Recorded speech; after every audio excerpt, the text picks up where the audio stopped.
Meus pais contrataram um detetive particular para descobrir que eu valia 2 milhões de dólares, enquanto meu irmão Dourados afundava em dívidas.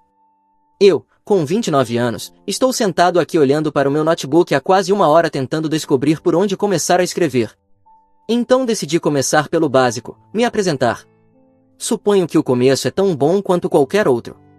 Cresci em um bairro de classe média em Ohio com meus pais e meu irmão mais novo, Jake, agora com 32 anos. Desde cedo, qualquer pessoa em Ohio podia ver que Jake era o favorito. Meus pais nunca disseram isso explicitamente, mas suas ações falavam por si só. Sempre descreviam Jake como sensível e artístico, enquanto eu era o prático e resiliente. O que isso realmente significava era que eu precisava minimizar constantemente minhas conquistas e problemas para não incomodar Jake, que era propenso a uma inveja severa e explosões emocionais. Durante o ensino fundamental e médio, mantive boas notas e participei de várias atividades extracurriculares.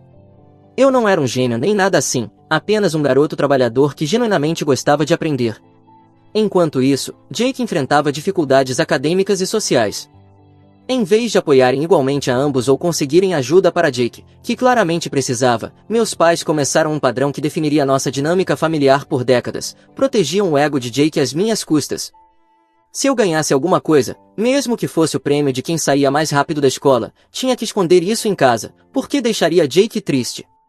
Quando entrei para o time de basquete da escola no primeiro ano, meus pais não assistiram a uma única partida daquela temporada. Ficavam em casa com Jake. No entanto, nunca estavam ocupados demais para as apresentações do teatro comunitário do Jake, mesmo quando ele tinha papéis pequenos. O verdadeiro ponto de virada aconteceu durante o ensino médio. Sempre me interessei por coisas práticas.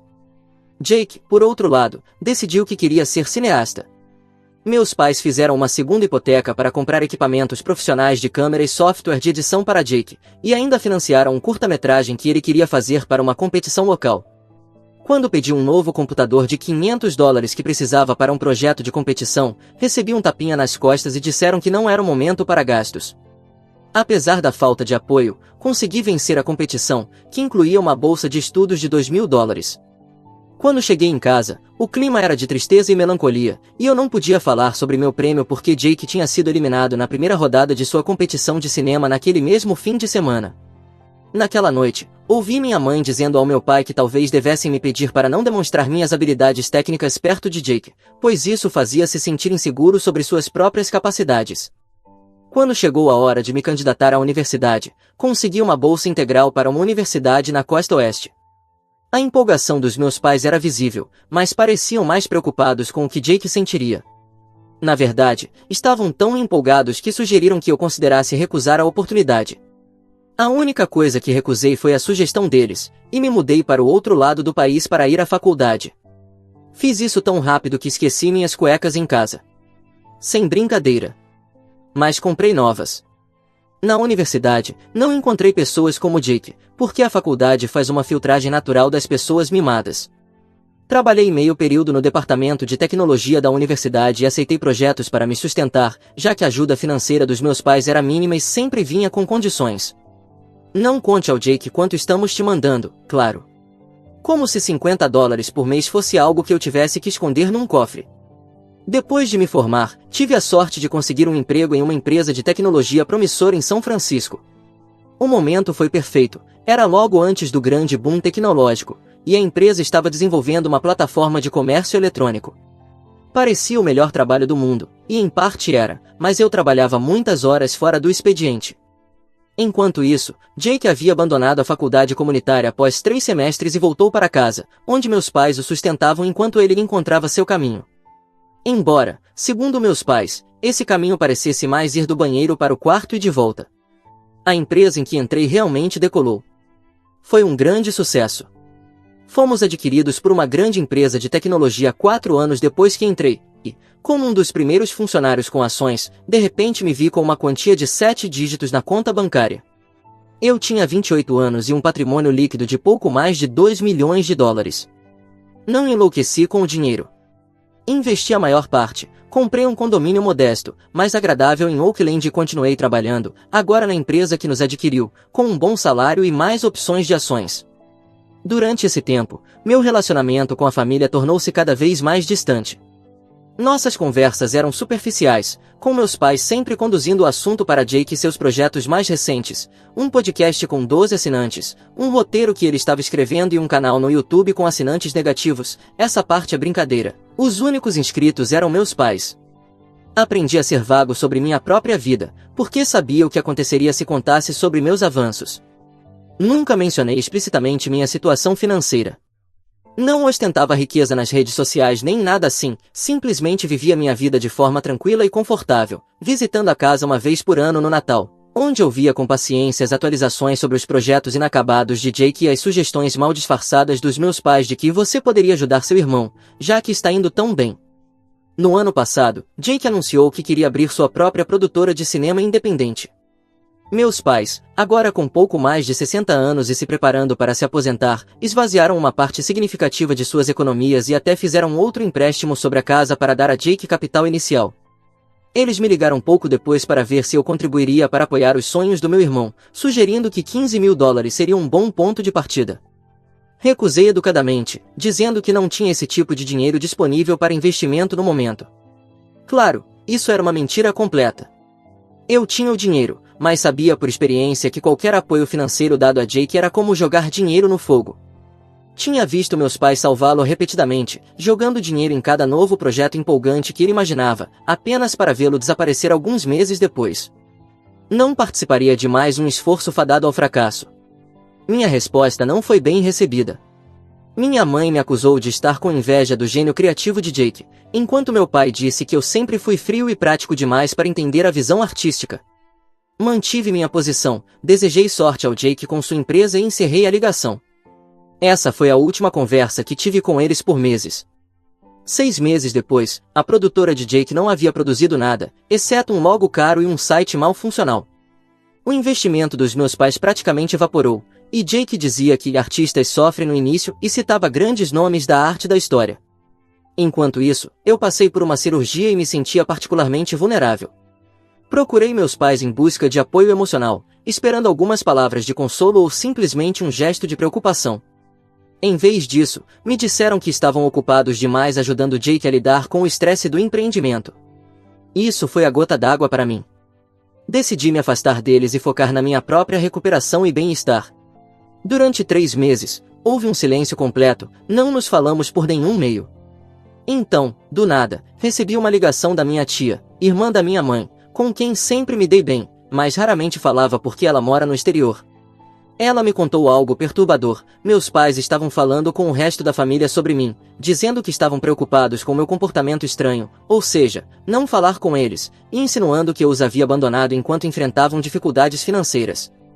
Em vez de se sentirem aliviados por eu estar bem, meus pais estavam furiosos.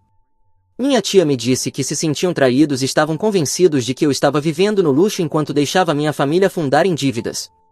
No dia seguinte, recebi um longo e-mail cheio de manipulação emocional do meu pai.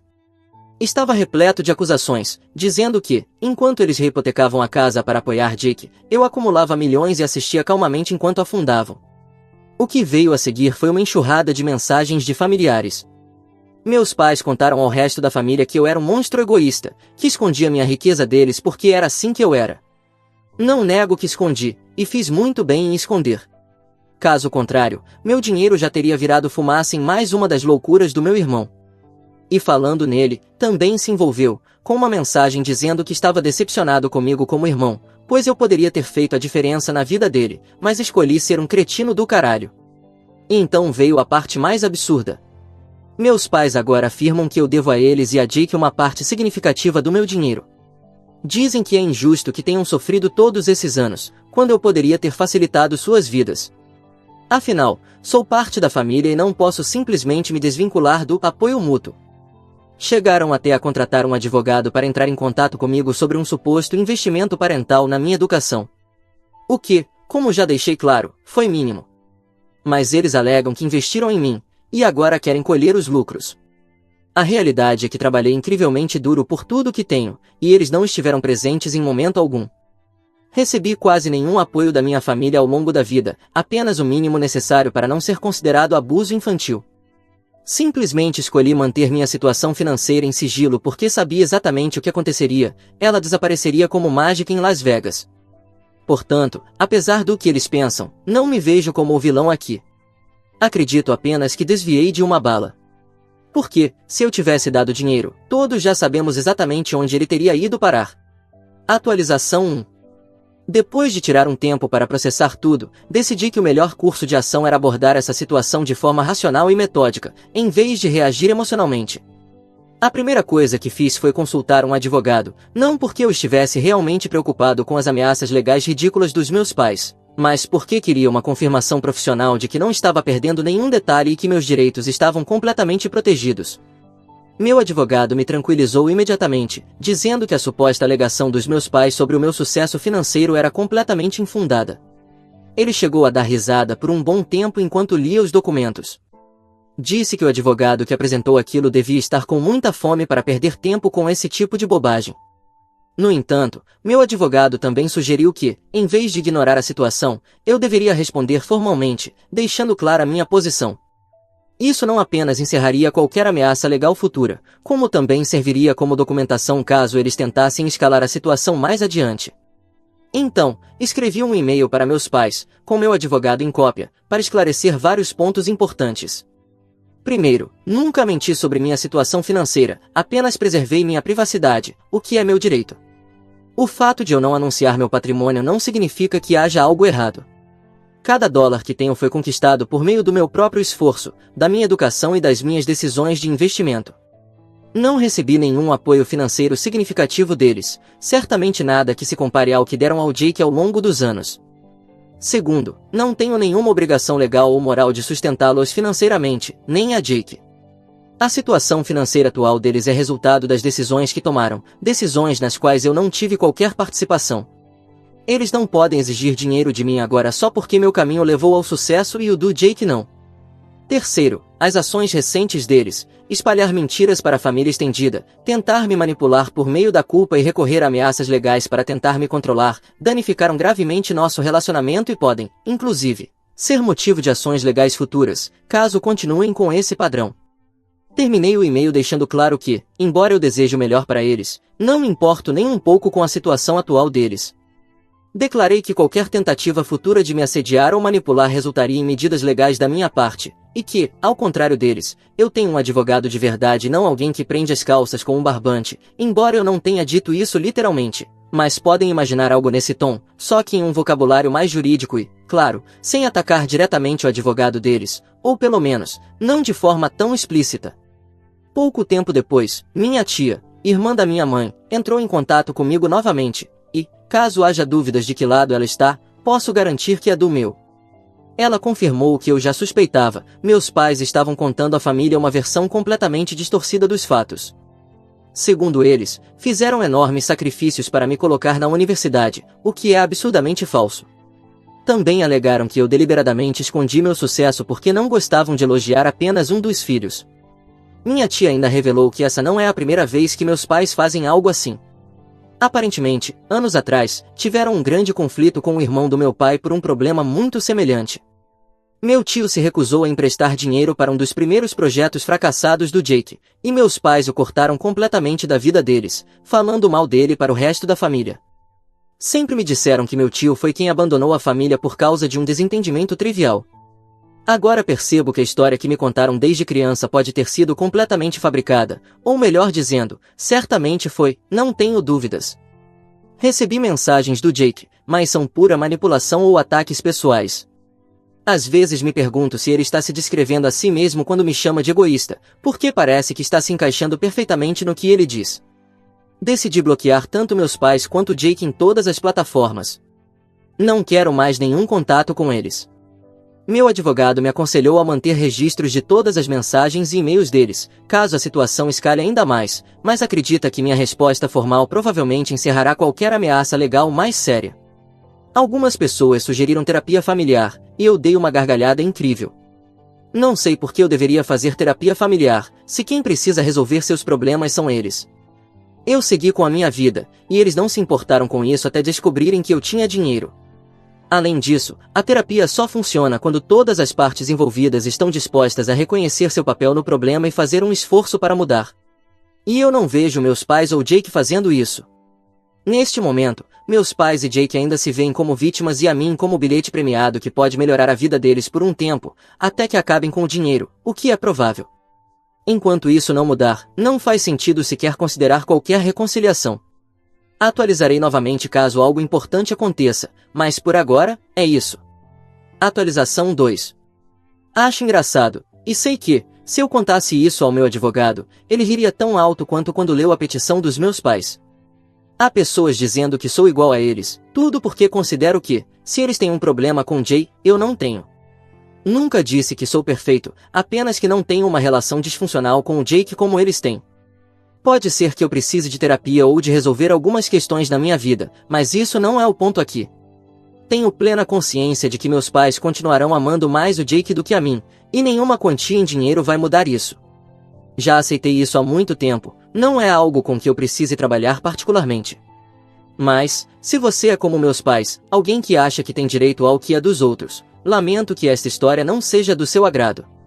Valer alguém que rasteje pelos pais e você ficará satisfeito. E, por fim, para encerrar isso, Jake, pare de criar contas falsas e vá arrumar um trabalho de verdade. Há 2 dias, recebi uma carta formal do advogado dos meus pais retirando todas as alegações anteriores. Mas, atenção, no lugar das ameaças, eles propuseram um acordo de reconciliação familiar. Esse documento, essencialmente, me pedia que, 1. Eu me comprometesse a pagar a hipoteca dos meus pais, cerca de $230 mil. 2. Que cobrisse as dívidas comerciais do Jake, aproximadamente 180 mil. 3. Que estabelecesse um fundo de apoio familiar com um valor mínimo de $500 mil, que seria gerenciado conjuntamente por todos nós.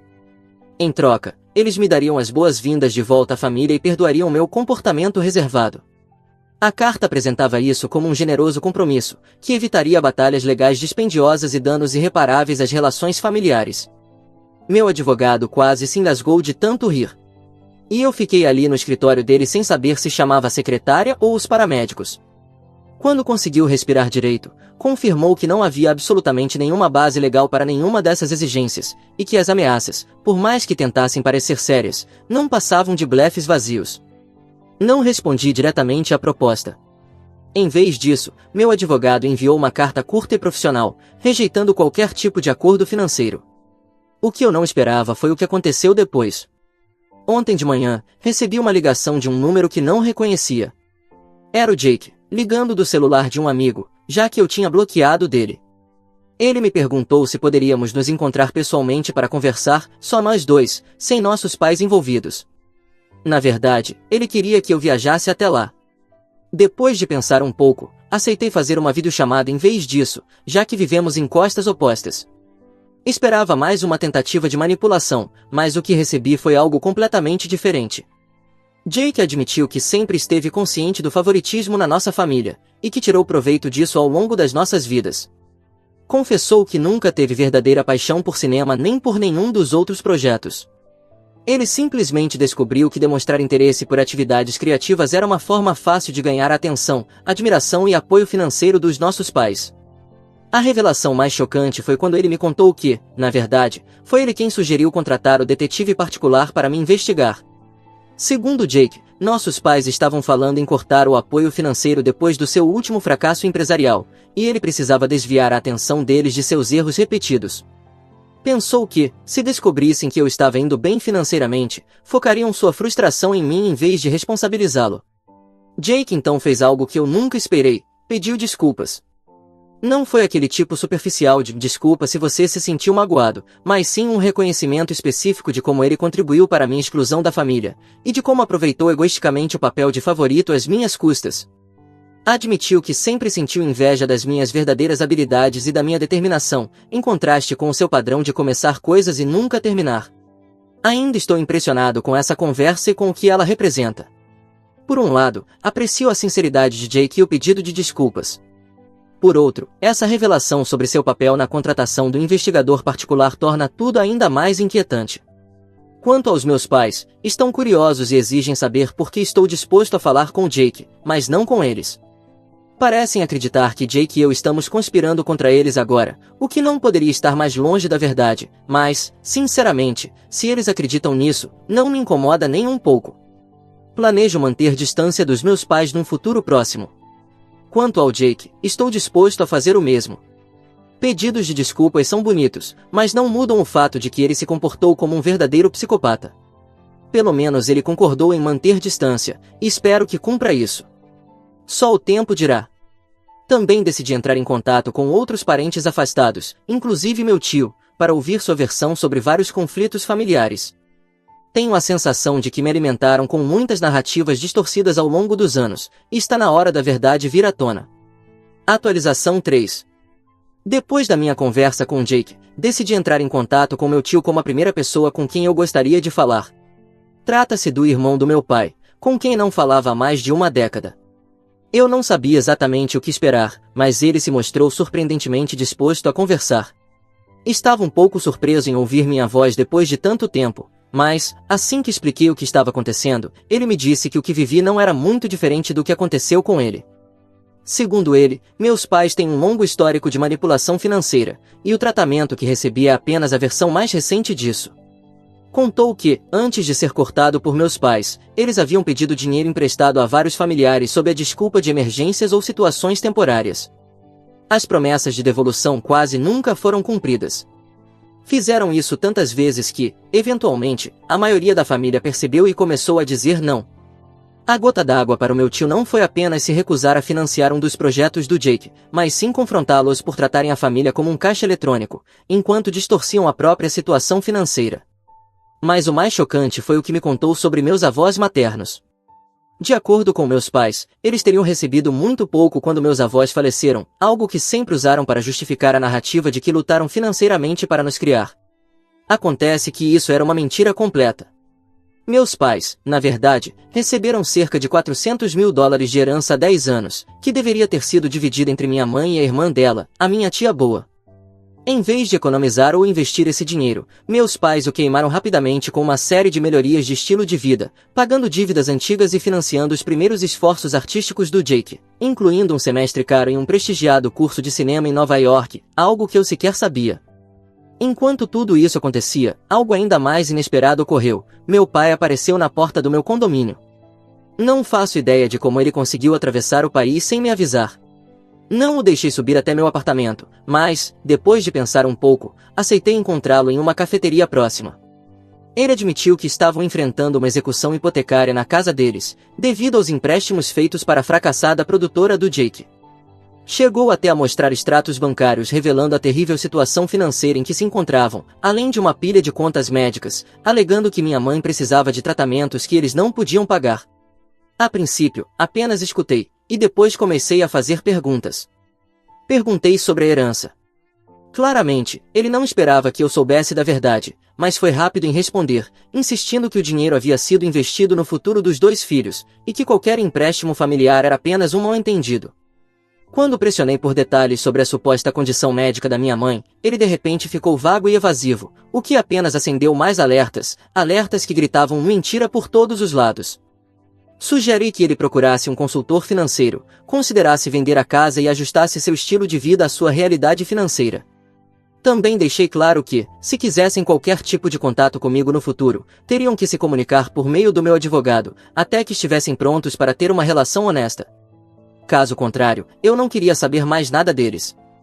Quando ele se levantou para ir embora, fez uma última tentativa de me fazer sentir culpado. Espero que você seja feliz vivendo no luxo enquanto sua mãe e eu acabamos na rua. Suponho que todos aqueles anos criando você não significaram nada, você é muito frio. Eu respondi, não sei se feliz, mas é o que vocês merecem. Quando voltei para casa, depois de terminar meu café, vi várias chamadas do número que Jake usou anteriormente.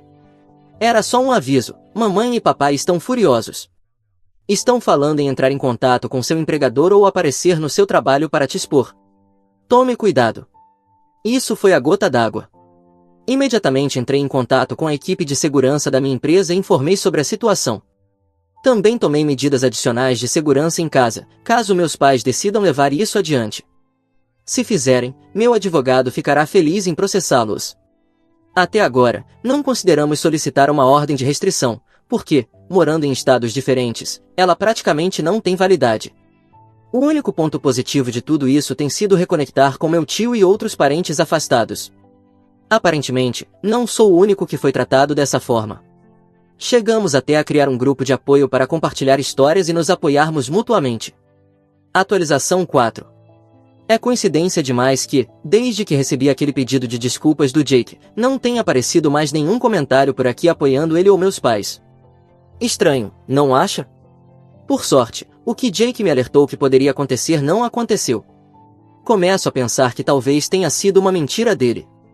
Sendo assim, ainda não tive o prazer de processar ninguém. Para aqueles que acham que eu deveria ter processado por difamação, nunca disseram nada que realmente me afetasse, sempre eram coisas ditas para a família, nada substancial. Começo a perceber um padrão nisso tudo, sempre sugerem que eu processe, mas, infelizmente, nem sempre há base legal para isso ou algum benefício real. Só porque tenho algum dinheiro guardado, não significa que vou começar a desperdiçá-lo com advogados. O grupo de conversa com pessoas que também foram afetadas pelo meu pai tem sido muito positivo. Há muitas histórias por lá, mas não quero entediar vocês, afinal, são todas parecidas com a minha. Precisamos de dinheiro ou vamos falar mal de você. Tem mais gente nesse grupo do que pessoas que ainda apoiam meus pais, embora ainda existam alguns. Depois de venderem a casa, meus pais estão morando na casa de um parente. É o único lugar que lhes restou, porque nem mesmo vendendo a casa conseguiram quitar todas as dívidas. Meu tio disse algo no grupo esses dias, que pena que nossa família não tem uma genética boa. Meu irmão vai precisar viver muito para conseguir pagar suas dívidas e se aposentar. Dei risada. E depois percebi que eu também tenho a mesma genética. Pelo menos, financeiramente, sou mais responsável que meus pais, e posso me aposentar mais cedo. Mas acho que já está na hora de levar uma vida mais saudável. História 2. Minha família me tratou como ovelha negra durante toda a minha vida. Então descobri que meu pai não é meu verdadeiro pai, e que na verdade sou o resultado da minha mãe ter traído o namorado dela. Tenho 17 anos. Minha mãe tem 38 e meu pai 40. Meus pais eram jovens quando se casaram. Minha mãe é dona de casa e trabalha meio período, enquanto meu pai é desenvolvedor de software. Sou o mais velho de 4 irmãos. Fui tratado como a ovelha negra da família desde que me lembro. Aniversários? Nunca tive nenhum, só um cupcake da minha mãe e nenhum presente. Eu não podia receber amigos em casa. Natal nunca foi algo que me animava. No máximo, ganhava meias, enquanto via meu pai, tias, tios e avós darem aos meus irmãos bicicletas novas, roupas da moda, celulares, consoles de videogame, jogos, qualquer coisa que quisessem, eles ganhavam. Era o mesmo nos aniversários deles, grandes festas, com amigos e família presentes, e todos os presentes possíveis. Eu nunca era incluído nas viagens e férias em família. Sempre era deixado para trás, para ficar com meus avós, que eram extremamente rigorosos com tudo o que eu fazia. E, às vezes, nem eles cuidavam de mim, chamavam outra pessoa para me buscar, mesmo quando eu deveria ficar com eles. Minha mãe arranjou um emprego de meio período quando eu tinha 13 anos, e, com isso, às vezes ela perguntava se podíamos passar o dia juntos enquanto meu pai e meus irmãos saíam. Mesmo que fosse só para tomar um sorvete. Quando eu estava em casa, ficava na maior parte do tempo no meu quarto estudando. Não importava o quão bem eu ia na escola ou nos esportes, meu pai não mostrava nenhum interesse. Consegui ganhar algum dinheiro dando aulas particulares.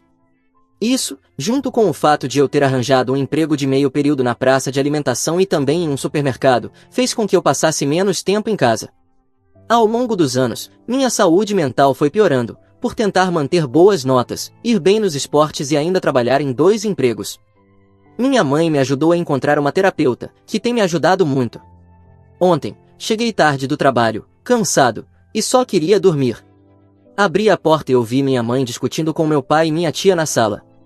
Ouvi minha tia dizendo que eu deveria ser mais grato ao meu pai. Então eles me viram na porta e pararam. Minha mãe e meu pai ficaram pálidos, como se tivessem visto um fantasma, enquanto minha tia disse em voz alta, "E lá vem o bastardo." Fiquei chocado ao ouvi-la dizer isso. Eu sabia que ela não gostava de mim e geralmente me ignorava quando estávamos na mesma sala, mas aquilo me deixou furioso. Apenas perguntei se ela podia repetir o que tinha dito.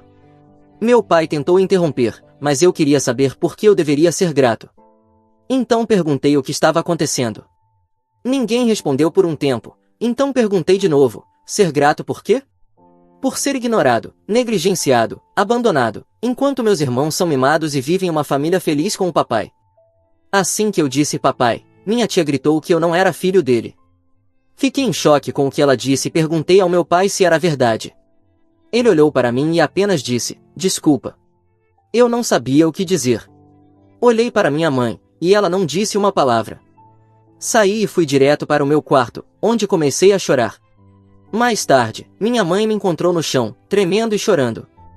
Ela me ajudou a levantar e ficou comigo até eu adormecer.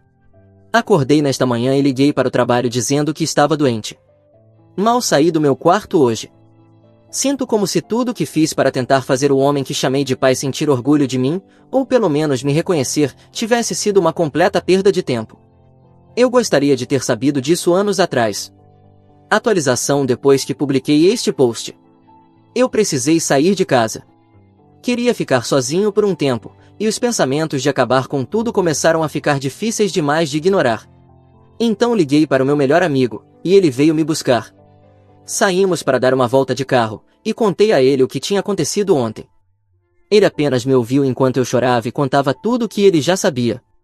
Meu pai era assim, mas o restante da família não. Nunca o vi tão bravo antes. Ele teve que encostar o carro para se acalmar. Mostrei a ele a publicação e ele ficou em silêncio por um tempo. Depois de alguns minutos, ele me disse que, aconteça o que acontecer, eu sempre seria o melhor amigo dele. E perguntou se tudo bem ele conversar com os pais dele sobre a possibilidade de eu ficar na casa deles por um tempo. Eu disse que sim. Ele me deixou em casa, e descemos do carro. Conversamos um pouco antes dele ir embora. Ele me deu um abraço e disse que, sempre que eu me sentisse sozinho, era para ligar para ele. Quando entrei em casa, ignorei todo mundo. Primeiro, quero agradecer a todos pelos comentários. Embora eu não tenha respondido, li todos eles. Não só me ajudaram a ver as coisas de forma diferente, mas também me deram forças para me manter firme até o dia em que eu puder me mudar. Vocês estão certos, esse homem não é meu pai, e eu não vou mais enxergá-lo como tal. Vou tentar conseguir algumas respostas. Por que estou sendo abusado? Porque, depois de todos esses anos, ninguém me contou nada. E, o mais importante para mim neste momento, quem é o meu verdadeiro pai biológico? Ele está vivo? Ele sabe que eu existo? E para esclarecer uma coisa, eu não faço ideia de quem são as pessoas do lado da família da minha mãe, e por isso não tenho nenhum contato com elas. Meu aniversário de 18 anos é no fim do verão, e pretendo me mudar de casa nesse dia, ou até antes, se surgir a oportunidade. Atualização 1. Muita coisa aconteceu nesses últimos dias e estou bastante dividido em relação a muitas coisas agora, mas tenho esperança de que finalmente posso começar a me curar mentalmente também. Desculpem pelo post longo. Na quinta-feira, antes de sair para o trabalho no supermercado, meu pai, a quem me referirei agora como K, me chamou, e eu respondi dizendo sim, seguido do primeiro nome dele. Ele pareceu confuso, porque eu sempre o chamei de pai antes disso. Depois de um breve silêncio, perguntei o que ele queria, de forma bem direta. Ele não respondeu e disse que não era nada. Então fui pegar o ônibus. Quando cheguei em casa, já tarde da noite, minha mãe queria saber por que eu tinha chamado K pelo nome dele. Eu disse a ela que ele nunca me tratou nem de longe como um filho, então por que eu deveria continuar o chamando de pai? Ela não teve resposta, apenas me disse que ele ficou magoado com isso. Eu quis gritar quando ela disse isso. Ontem tive uma consulta com minha terapeuta, e não consigo colocar em palavras o quanto ela me ajudou ao longo dos anos. Mais tarde, meu melhor amigo me ligou para me avisar que eu poderia ficar na casa dele, se quisesse. Então, hoje de manhã, quando acordei, minha mãe já estava acordada e preparando o café da manhã. Perguntei se podíamos conversar a sós hoje, e que era importante. Ela concordou em conversar depois do café, pois K teria que sair para o trabalho. Pouco depois que ele saiu, ela pediu para meus irmãos não entrarem na cozinha por um tempo. Vou parafrasear um pouco, porque foi uma conversa longa. Sentamos, e no início foi difícil colocar as palavras para fora, mas eu disse à minha mãe que não consigo superar o fato de que, durante todos esses anos, fui tratado com negligência por K e pelo lado da família dele, e que ela viu tudo isso acontecer. Eu precisava saber o porquê. No começo, ela tentou fugir da pergunta e deu a mesma resposta de sempre, mas eu não cedi. Disse que isso era importante para mim. Mais uma vez, ela tentou evitar, então eu disse que não podia mais continuar assim, que iria arrumar minhas coisas e me mudar, e que, até que ela estivesse pronta para me contar o que eu precisava ouvir, não estaríamos mais em contato. Ela começou a chorar e só conseguia repetir "me desculpa" várias vezes. Aquilo doeu em mim naquele momento, ver minha mãe chorar, e eu me esforcei ao máximo para conter minhas emoções. Perguntei de novo: por quê? Depois de um tempo, quando ela se acalmou, ela me contou o que aconteceu. Quando tinha 20 anos e estava na universidade, ela tinha um namorado com quem estava há 3 anos. Eles dividiam um apartamento com o melhor amigo dele. Saíram para uma balada e tiveram uma discussão porque ela queria ficar, mas o namorado queria ir embora e foi. Ela e o melhor amigo dele estavam muito bêbados, e ela acabou traindo o namorado com o melhor amigo, ali mesmo, na balada. No dia seguinte, ela acordou e percebeu o que tinha feito. Depois de alguns dias, ela e o amigo confessaram o que aconteceu, e o namorado terminou com ela. O ex entrou em contato com os pais dela e contou o que tinha acontecido. Os pais ficaram furiosos e disseram que ela não era mais bem-vinda em casa e cortaram o apoio financeiro. Ela teve que sair do apartamento, perdeu muitos amigos e não tinha onde morar. Acabou vivendo no carro por um tempo. Quando descobriu que estava grávida, não sabia o que fazer. Voltou ao apartamento para descobrir que o ex e o melhor amigo já não moravam mais lá. Tentou ligar e mandar mensagens para os dois, mas ninguém atendeu. Conseguiu um emprego em uma cafeteria, e lá conheceu K, que era cliente frequente. Acabaram se conhecendo melhor. K a convidou para sair, e mesmo depois que ela contou que estava grávida, ele não se importou. Os pais de K não gostaram nem um pouco da ideia de o filho namorar uma mulher grávida, e uma traidora, e ameaçaram cortá-lo da vida deles. K ficou com medo e ia terminar com minha mãe, mas ela implorou para que ele não fizesse isso, prometendo ser a esposa perfeita e ter filhos com ele. Eles fizeram planos para se casar logo depois que eu nasci. K nunca mostrou interesse por mim quando nasci, mas minha mãe vivia com a esperança de que, um dia, isso mudaria. Depois de ouvir tudo isso, eu não sabia o que dizer por um tempo. Depois de pensar um pouco, perguntei se ela alguma vez tentou entrar em contato com meu possível pai biológico. Ela disse que não, mas que, pela linha do tempo, o melhor amigo do ex era provavelmente meu pai biológico, embora ela não possa ter certeza absoluta. Perguntei se ela tentou se reconectar com a própria família. Ela contou que tentou entrar em contato quando estava para se casar, mas seus pais, irmãos, tios e tias não quiseram vê-la, então ela desistiu. Perguntei por que K ficou magoado por eu tê-lo chamado pelo primeiro nome.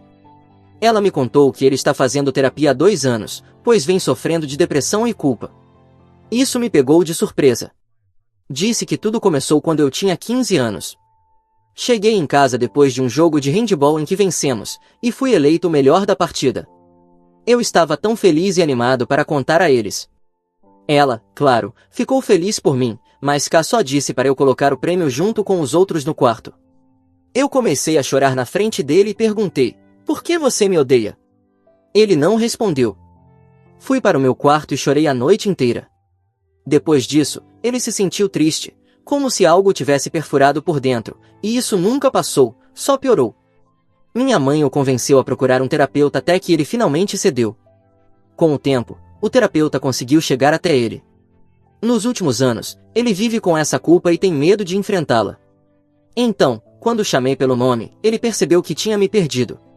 A próxima pergunta eu tive medo de fazer, mas perguntei se ele alguma vez a havia agredido. Ela disse que não, que ele nunca a agrediu. Disse que K sempre a amou, e que a única vez que ele questionou algo foi quando ela estava grávida do meu irmão mais novo, e pediu um teste de paternidade, o que ela entendeu.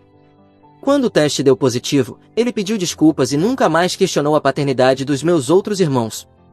A última pergunta que fiz foi por que eu era deixado com pessoas que me agrediam física, mental e emocionalmente, enquanto eles iam viajar. Ela ficou chocada ao ouvir sobre os abusos físicos e me pediu para contar. Eu disse que nunca tinha contado porque tinha medo dos familiares de K. Contei tudo o que me lembrava. Meus avós gritavam comigo e me batiam quando eu era pequeno.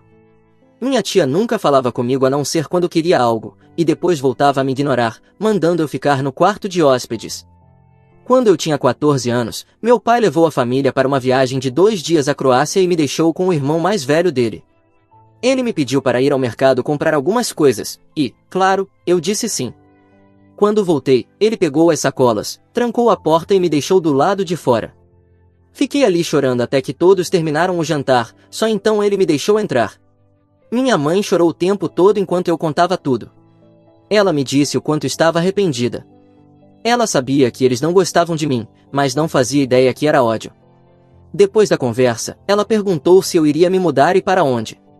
Eu disse que estava planejando me mudar, mas que não contaria para ela, porque não queria que Ká soubesse onde eu estaria. Ela começou a chorar de novo, e de novo. Doeu vê-la assim. A conversa foi longa e durou várias horas, mas esses foram os principais pontos. Depois disso, fui para o meu quarto para pensar. Cerca de 1 hora depois, alguém bateu na porta. Pedi que abrisse, e era o Ká. Ele perguntou se podia entrar, e eu disse que sim. Foi a primeira vez, desde que consigo me lembrar, que ele entrou no meu quarto. Ele olhou em volta por um tempo, viu a estante onde guardo todos os prêmios e troféus da escola e dos esportes. Ele ficou surpreso e triste ao ver as medalhas. Pareceu especialmente tocado ao ver o pequeno troféu de melhor da partida, que ele pegou nas mãos. Ficou segurando um tempo e começou a chorar. Depois o colocou de volta, sentou na cama, e nenhum de nós disse nada por um tempo. Perguntei se minha mãe tinha contado a ele sobre nossa conversa. Ele assentiu levemente com a cabeça, ainda com lágrimas. Perguntei se ele sabia como eu o via, e ele respondeu com um sim sussurrado.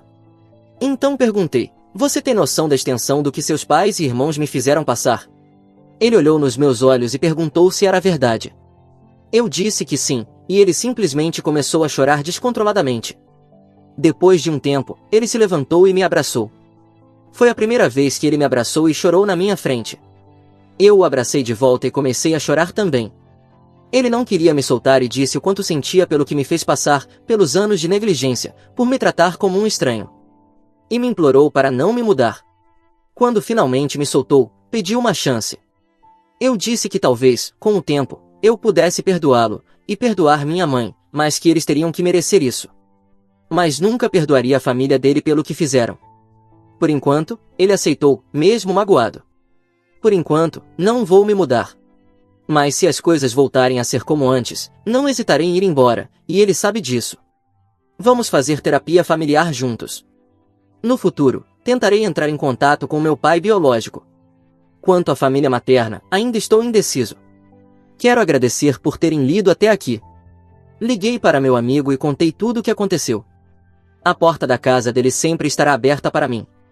Nos conhecemos desde que começamos a ir à escola, e jogamos no mesmo time. Conheço bem os pais dele, são pessoas maravilhosas. Sei que muitos de vocês querem que eu me mude o quanto antes, mas disse a eles que gostaria de dar essa chance. E é isso que farei. No momento, sinceramente, não tenho medo de que tudo volte a ser como antes. Tenho economizado todo o meu dinheiro desde que comecei a trabalhar. Para aqueles que têm mandado abraços virtuais, aqui vai um de volta. E muito obrigado. Obrigado por todos os comentários e pelo apoio. Atualização 2. Antes de tudo, gostaria de agradecer a todos que comentaram no último post e também enviaram mensagens privadas. Quero que saibam que estou seguro e que estou na casa do meu amigo. Eles estão dispostos a me deixar ficar com eles por tempo indeterminado. Essas mensagens não apenas abriram meus olhos, mas também me fizeram ver minha mãe e Ká como as pessoas que realmente são. Nenhum dos dois me ama ou se importa comigo. Recebi relatos de pessoas que passaram por abusos e negligência na infância e como conseguiram sair disso todas as vezes. Eu tentei conversar com minha mãe e Ká sobre os abusos, tentei perguntar à minha mãe como ela conseguia sair feliz em viagens e me deixar para trás sem nunca ter feito nada a respeito. Eles tentaram evitar as perguntas, e em vez disso, me encheram de falsas demonstrações de afeto, dizendo que as coisas iriam mudar. Mas o que realmente me atingiu foi uma mensagem que recebi esta manhã, perguntando como minha mãe nunca percebeu os hematomas quando me buscavam depois de viagens e férias. Aquilo foi a gota d'água para mim. Não tem como alguém que supostamente se importa com você não notar isso. Nesta manhã, me preparei para sair de casa e arrumei minhas coisas. Não era muita coisa que eu ia levar. Quando estava pronto, liguei para meu amigo e pedi para ele vir me buscar quando pudesse, e me ligar quando estivesse do lado de fora. Quando ele me ligou e comecei a levar minhas coisas para fora, avisei minha mãe e Ká que eu estava me mudando. Eles não reagiram bem e começaram a implorar para que eu ficasse. Eu disse que não podia ficar ali, porque estava claro para mim que eles não se importavam comigo. K ficou na defensiva e tentou dizer que aquela era minha casa e que eu não deveria sair. Perguntei por quê. Se nesses 2 anos em que ele estava em terapia, ele continuou o mesmo. Como é que, mesmo tentando dar o meu melhor, ele ainda me tratava como um estranho? Ele não disse nada. Perguntei à minha mãe por que ela deixou tudo isso acontecer por tantos anos sem fazer nada para impedir. Mais uma vez, ela não disse nada. Meus irmãos não estavam em casa, então fui me despedir da minha irmã.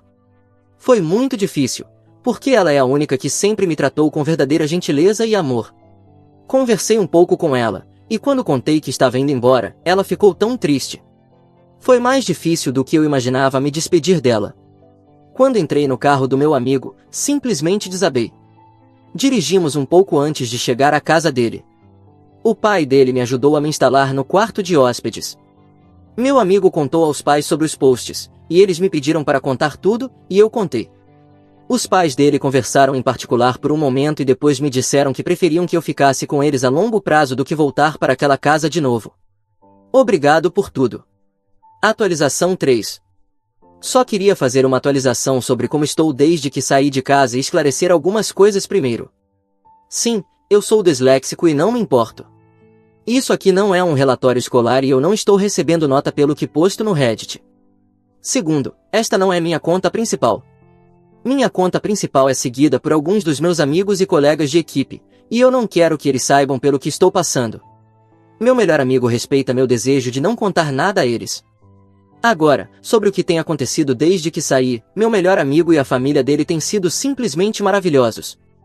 Eles me acolheram como se eu fosse parte da família e me mostraram apenas amor, bondade e compreensão. Sou profundamente grato por tudo que tem feito para que eu me sinta seguro e amado. Encontrei minha mãe e meus irmãos em algumas ocasiões, mas nunca na minha antiga casa nem na casa do meu amigo. Deixei claro que nunca mais colocarei os pés lá. E demorou um pouco para minha mãe entender isso. Ela parou de me pedir para voltar depois que a ignorei por algumas semanas. Troquei de terapeuta porque senti que precisava começar do zero para lidar com tudo isso. E sim, de fato, terapeutas são obrigados a denunciar em meu país. Descobri isso depois da primeira consulta, e ele entrou em contato com a polícia e denunciou meu antigo terapeuta. Kai e alguns de seus familiares tentaram entrar em contato por mensagens. Alguns pediram desculpas e outros apenas mandaram insultos. Nem é difícil imaginar por que esses foram bloqueados. Para aqueles que pediram desculpas, K, os pais de K, o irmão dele e a família, respondi apenas com: aceito seu pedido de desculpas, mas não os perdoo. Isso pode nunca acontecer. E será nos meus termos, por tempo indeterminado. Não entrem mais em contato comigo. O que acontecerá a seguir, eu não sei. Por enquanto, vou focar nos estudos, na minha saúde mental e em tirar minha carteira de motorista. Obrigado por tudo. Agradeço de coração a cada um de vocês por tudo. Um grande abraço a todos vocês.